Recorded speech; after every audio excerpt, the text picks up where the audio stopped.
Eagle, proud symbol of our country, keep on flying high up above, and together we will stand and we'll restore the land. Oh, eagle, keep on flying, eagle. Hello and welcome in. It is Listen to the Eagle. Bert Ott, Carruth, your host, live in the Reed's Metal Studio. Thank you for making us a part of your evening. Got Karl Ott down in Scenic Rivers Region at beautiful Lake Dixie Springs. What's up, Karl Ott? Well, I know one thing. Everything we got's Reed's Metal, so you can't beat Reed's Metal. But you headed to the Delta, Bert? I am, Karl Ott. I was just telling we've got our favorite co-host here, Mr. Brad Young, Executive Director of the Mississippi Wildlife Federation. I was telling Brad that I've got a little meeting up there in the Delta in Greenville, Mississippi tomorrow, Karl Ott. Well, that's good. We sure couldn't do without Brad, could we? No, sir. And Brad, we missed you last week. I know it wasn't your time to be here, but we talked about you. We figured you were hibernating. Yeah, I was face down in a pillow. That's pretty much what I was doing. Kind of update everybody. Brad had spent the last whole weekend of about 72 hours of just getting after it for the extravaganza. That's right. That's right. Our big wildlife extravaganza at the Trade Mart. We had another fantastic show. Want to thank everybody out there listening who came out to the show and supported us. Special thanks to all our volunteers. I counted it up today, Bert. We had over 250 volunteers. That's just volunteers, awesome. Just people coming to help out over the course of the weekend. So when you're out there and all you do is watch the news and it's bad this and bad That's that right. and the world's full of bad people, no, there's a lot of good people. Absolutely. A lot of good people. And absolutely thank those individuals for stepping up and helping, not only for the outdoors, but for the kids and everybody involved. Yeah. I mean, without it, it goes without saying. I mean, the actual staff of the Wildlife Federation is three people. So, I mean, the three of us would be running around like we were on fire trying to get that thing put together. But, our board of directors, of course, they're all volunteers. They don't get paid anything for serving in the show. And then just people year after year. It's amazing to me how many of the same people want to come back and volunteer even after they've done it once. That's a compliment to you guys. Well, we'd like to think so. I mean, we obviously, we've got some great people organizing it and keeping things together. And, it's just a real testament to people wanting to give back and do something good and have a good time doing it. And obviously, we could not have done it without them. We had a great show. Had a ton of people coming through the doors. Everybody had a good time. Everything ran well. So I absolutely could not be happier. Are you already started now for next year? Is there a time to relax? I mean, I know you shared that people are already trying to get booths for next year, right? Sure. Yeah, absolutely. It really never stops. It's to have a show that big, and if you're going to do it right, you better be on top of it all throughout the year. Yeah. And thankfully, I've got Melanie there who catches the brunt of it. But absolutely right now we're actually signing up people for booths next year. People are renewing their booths and trying to get a new spot and going through it, and people calling, asking about, how it went and whether or not they can get a spot next year. We'll start planning as far as what our next events will be and, something new that we can add to the show, because we always try to do something, sort of new and innovative to keep people interested in coming. To that point, I was going to ask you, do y'all ever visit other shows to kind of see what technology or maybe something that y'all could hit on as well? Because I know coming this next weekend or 2 weekends from now, my good friend Paul Otto, Rick and Bubba, I'm close with old Bubba of the Rick and Bubba show. And they've teamed up with Dan Moultrie and Moultrie Cameras, and they do a big, what they call the Rick and Bubba Outdoor Experience. That's right. Right there in Birmingham. That's right. I have not ever been to that one, but I've heard good things about it. Yeah. And we, it's a smaller community than what you would realize, because we get, questions from different places, and, our vendors, you'd be surprised. The vendors are really the word of mouth of everything. Because they kind of just go from show to show. Yeah, because they go from show to show and different things. And so when they come in, they'll tell us about, we did a show at the Superdome in Louisiana last weekend, and, this worked, and this was something that didn't quite go over as well. So, be on the lookout for this. But, it really is. It's a much smaller community than you would realize, even just throughout all of the Southeast, really. But we're always looking for new ideas, new celebrities, new people to add something to the show. So it's an ever-going process, I promise you. You want to be a part of the show. If you went to Extravaganza, if you have a question for Brad, if you've got anything you want to share, tonight's your night. 1-800-251-5891. That's 1-800-251-5891 or pound 444 if you C-Spire. Customer inspired like we are. Well, look, it's going to be a fun show. We're wide open. Got Brad Young, Executive Director of the Mississippi Wildlife Federation, here tonight. Tonight's your night. Call in. If he doesn't have the answer, I promise you he knows where to get the answer. Y'all don't go anywhere. We'll be back with more of Listen to the Eagle. Legendary entertainer Paul Ott brings you his greatest hits. Get them all in this special CD-DVD combo set, including Old Blue, Many and a many of an early morn. I Am Mississippi, I am everything good you have ever dreamed about. Right Arm of America, and many more. To order, visit listentotheeagle.com or send $20 check or money order to Paul Ott's Greatest Hits, Box 219, Summit, Mississippi 39666.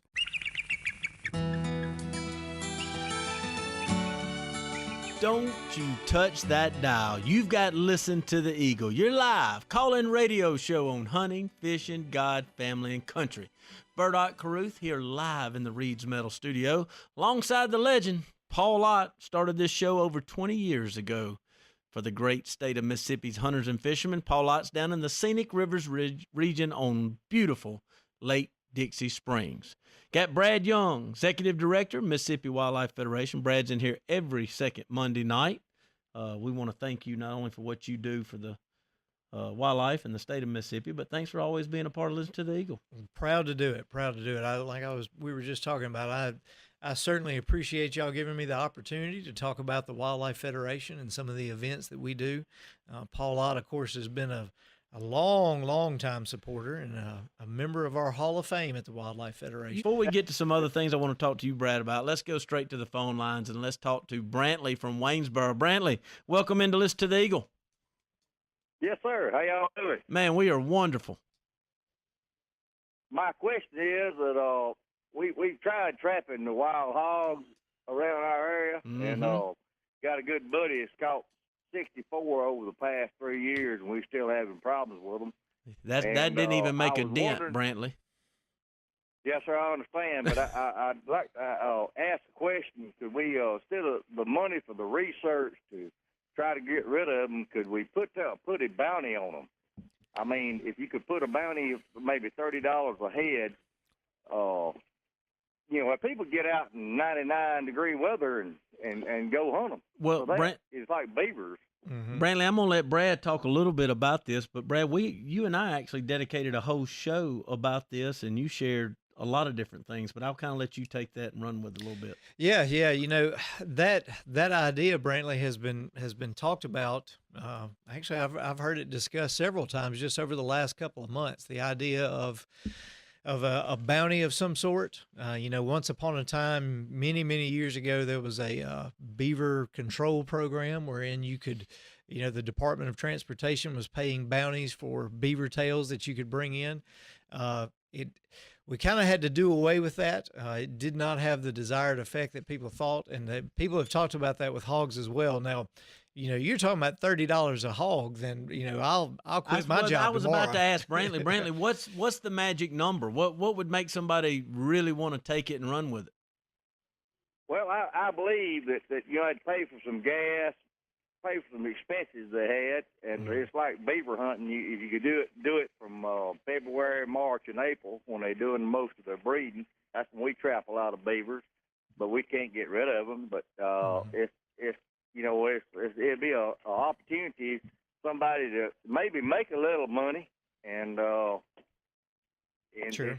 get some people out there shooting them. Well, Brantley, do you remember what the bounty was on the beaver? I want to say it was something like $5, or something like that. Nobody was going to get $5 a sale. No, I think you'd have to step it up $20, $25. You would. Now, let me tell you the problems with that are that, number one, people will always find a way to cheat the system. If you're offering money for something that follow the dollar, it's always something. So the problem comes in that, then you got people breaking into pig farms and cutting off pigtails of, domestic. I mean, you think I'm kidding now, but no, you're right. Crazy things have happened. Bad people always find a way to mess things up. That's exactly right. But let me tell you, the bigger problem that we worry about, Brantley, is that people would actually start catching hogs and relocating them to other areas to create for themselves an alternative source of income. That's right. And that is the worst possible thing that we can have happen is people moving hogs from one area of the state to another. So in other words, you got a cousin up in Bolivar County who decides that he wants to make a little dollar on the side. Well, Brantley, why don't you load up a few of them pigs and bring them up here and we'll turn them loose on this block of land, let them breed for a while, and I'll start raking in some money by trapping a few of them here. See, that's why I love this show. There's always pros and cons. And Brantley, you brought up a pro, and now we got Brad telling us the cons to the pro. I know it, and I hate to be the voice of negativity, but no, it's real. Let's face it. I mean, that's the thing. Hey, everything in life's got pros and cons, and you got to weigh them. That's right, especially when it comes to money. And the thing about it is, there's no incentive for nobody to get out there in the heat and shoot hogs. Mm-hmm. If you give somebody a little incentive, maybe they would. But I understand your point. Sure, yes, sir. Sure. And I'm with you, Brantley. I mean, there's nothing on earth that's worse for our environment than wild hogs. And I mean, we are trying to do everything we can. But you start getting into money like that, you start bringing out the worst in people, and somebody's going to find a way to turn it against us and make it something that it shouldn't be. But your main incentive, of course, you were talking about that. I know it's tough this time of year, but your main incentive is just to protect your land, and try to do as much control as you can until we can come up with a better solution to keep this hog population in check. All right. Well, if y'all would tonight, maybe talk about a little bit about the poison they got for the hogs. Yeah. And if it's going to ever be legal in Mississippi, I knew the federal government had said it was all right, but now you got to look at our state and look at our other wildlife. This is going to hurt them. Well, Brantley, definitely stay tuned because we will. We actually did a program on this, and Brad, in my opinion, is very educated on that. And we'll talk about I think there was 2 that have been discussed, and we'll kind of update you on that on the other side of this break if you'll stay tuned. Yes, sir, I will. Man, thank you for calling. Appreciate it. Tell everybody in Waynesboro hello and to listen to the Eagle.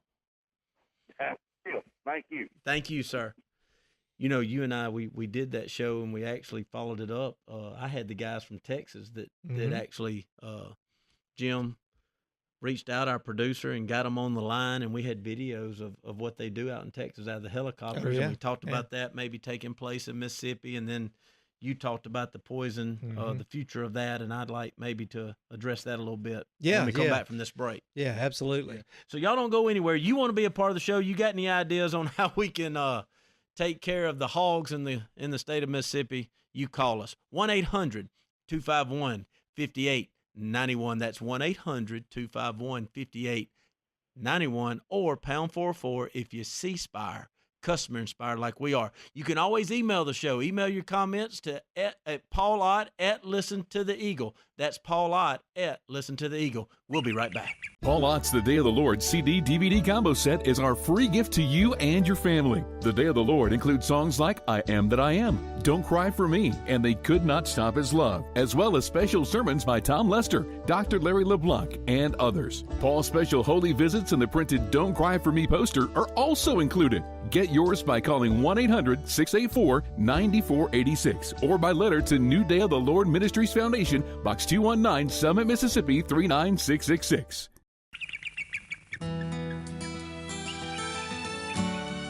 Welcome in to Listen to the Eagle, your live call-in radio show, hunting, fishing, God, family, and country, and anything Paul Ott wants to talk about. Bert Ott Carruth coming to you live from the Reed's Metal Studio. Paul Ott down in the Scenic Rivers Region on beautiful Lake Dixie Springs. Got one of our favorite co-hosts in studio tonight, Mr. Brad Young, Executive Director of the Mississippi Wildlife Federation. Earlier we had Brantley call in, and he was trying to figure out how we can get rid of the hog issue. You and I have actually dedicated a show here one night, 1 full hour to that, because it is a huge problem. He wanted to know a little bit more about the future and the poison and will it ever be here? So I'm going to let you talk a little bit about that, Brad. Yeah. We, he was talking about a bounty situation and trying to trap and trying to kind of opportunistically shoot hogs on your property as a means of control.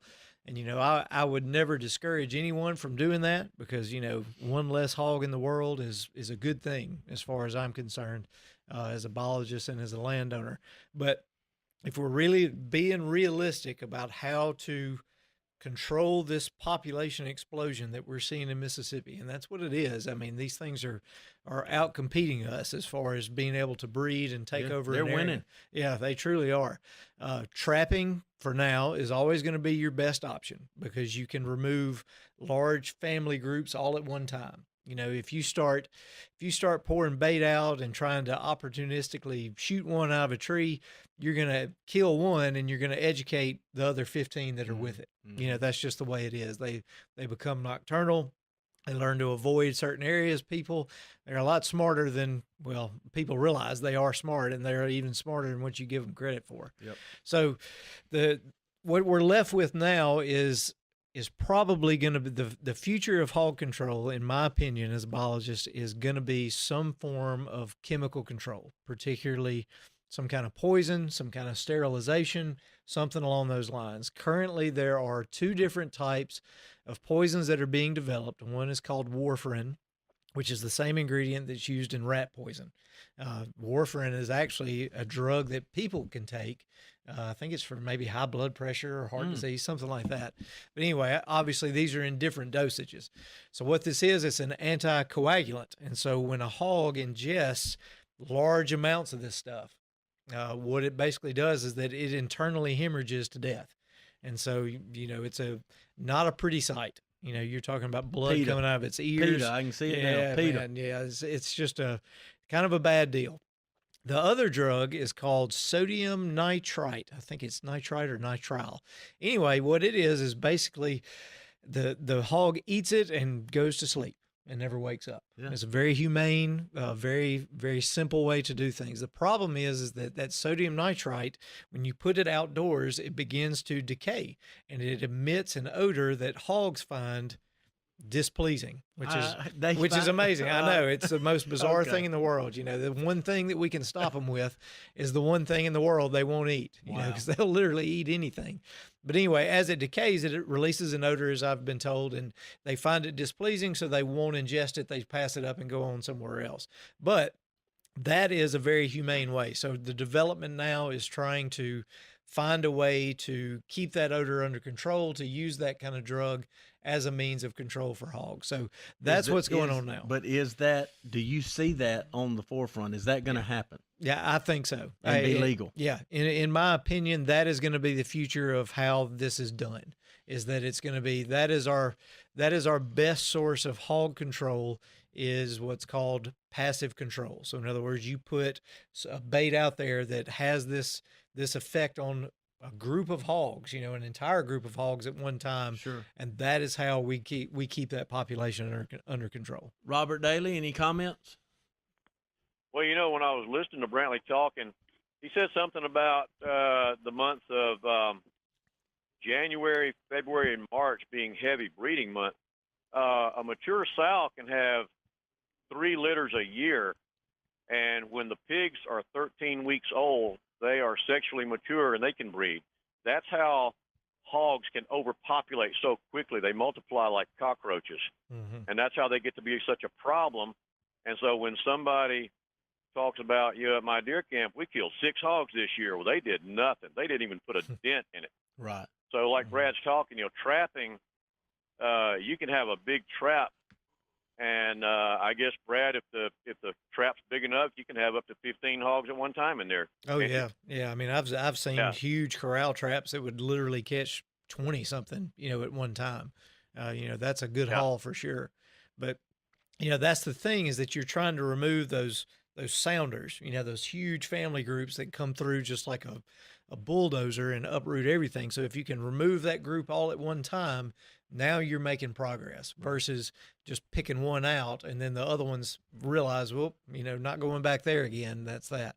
Well, Brantley, I hope that helped. I want to thank you for listening to the Eagle and calling in, and I hope you stayed tuned to listen to that the future's coming, in Brad's opinion, and and it looks like it's going to be some type of chemical.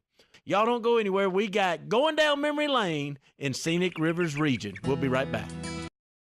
Legendary entertainer Paul Ott brings you his greatest hits. Get them all in this special CD-DVD combo set, including Old Blue, Many and a many of an early morn. I Am Mississippi, I am everything good you have ever dreamed about. Right Arm of America, and many more. To order, visit listentotheeagle.com or send $20 check or money order to Paul Ott's Greatest Hits, Box 219, Summit, Mississippi 39666. Welcome back. Bert Ott, Carruth, your host, coming to you live from the Reed's Metal Studio. I've enjoyed having Brad Young, the Executive Director of the Mississippi Wildlife Federation, in the studio. Thanks, Brad. Always glad to be here. Paul Ott, always down at the beautiful Lake Dixie Springs in the Scenic Rivers region. Okay, here we go. So for the last month, we have done a segment sponsored by Scenic Rivers Region.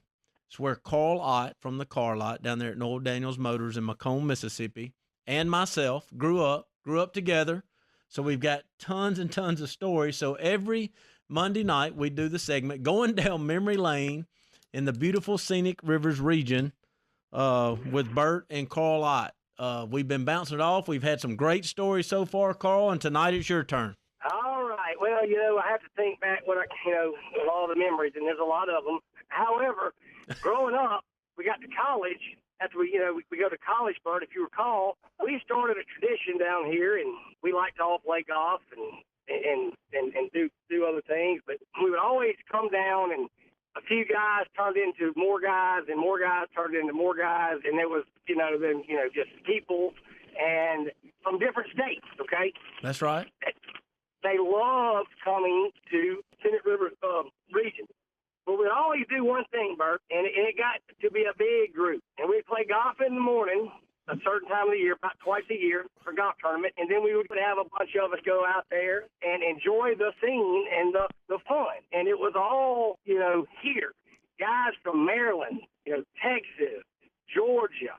They loved it. They loved this area. And that's what you're telling, and that's what I'm telling you. You finished the story, what we would do and how much fun we would have just in our natural beauty. So to Karl's point, there's many of our listeners know about it. There's a big golf tournament down in Fernwood, Mississippi called the Fernwood 4-Ball. Mm-hmm. And it took place every year for about 20 years. Then they moved the date, but it was always the first weekend in May. Mm-hmm. And between Karl's connections and my connections, I literally they would rent RVs. These guys would look forward to this. Like Karl said, they came from Alabama, from Louisiana, from Texas, from Maryland. We just had a group, and it was what everybody looked forward to was that one weekend. And it wasn't golf, but that was not the thing. It was fellowship. It was relationships. But what kept bringing them back was everything that they got to do in the Scenic Rivers region that they couldn't do where they were from. Mm-hmm. So, like Karl said, we would play golf, or then we would go do a crawfish boil at Lake Dixie Springs. We would do golf, and we would all load up. Now, you talking about something that was an eye-opener for them, floating the Bogachitta River. Mm-hmm. All of a sudden, baby, that was some fun. Hey, you get a couple of guys from Maryland and put them in a tube and put them in some ice-cold water and tell them float, and they're like, what? So, and then we'd take them fishing, or we get in a pontoon boat and just go around the lake and tell stories, and it just on and on and on. There was so much to do in the Scenic Rivers region that Karl and I realized, and correct me if I'm wrong with you, Karl, we just took for granted because we had it every day. And these guys could not wait for this one weekend to come enjoy that whole area.